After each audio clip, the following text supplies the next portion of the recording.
Hey, I'm Arman. Welcome to Arman Mission. Today, I'm using Spine 4.2 version to simulate physics for this chain.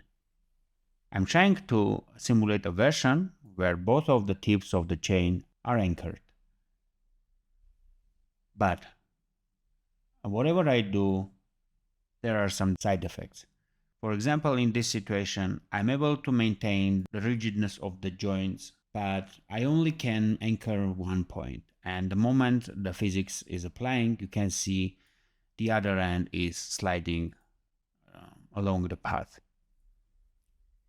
There is another way, using the same path constraint, to change to chain scale and percent or proportional and give 100% value. This way I can manage to anchor both of the tips, but this will enable stretching of the chain, you can see. So if the movements are not that big, this can work.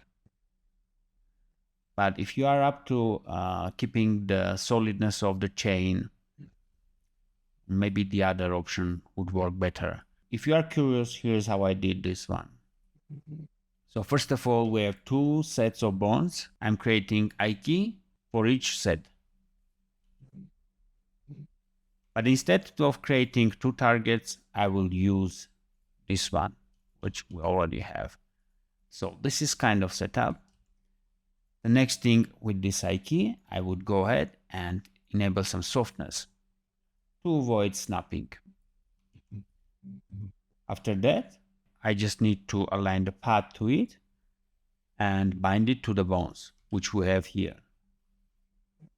And about the physics, we just have one bone that is the target, which has some length and pointing downwards. Here's the setting for the physics. The gravity, mass, and dampiness very low, so we see some kind of oscillation. And yeah, let me know if I'm missing something very simple or there is another option. The idea is to keep both of the tips fixed, anchored, while this bone working very nice. And I don't want to stretch the chain. So I'm pretty much looking for some kind of different constraint, like I key constraint for paths or whatever, something that I'm still not understanding. But this is the closest version to my idea I was able to reach. See you in the next video. Bye.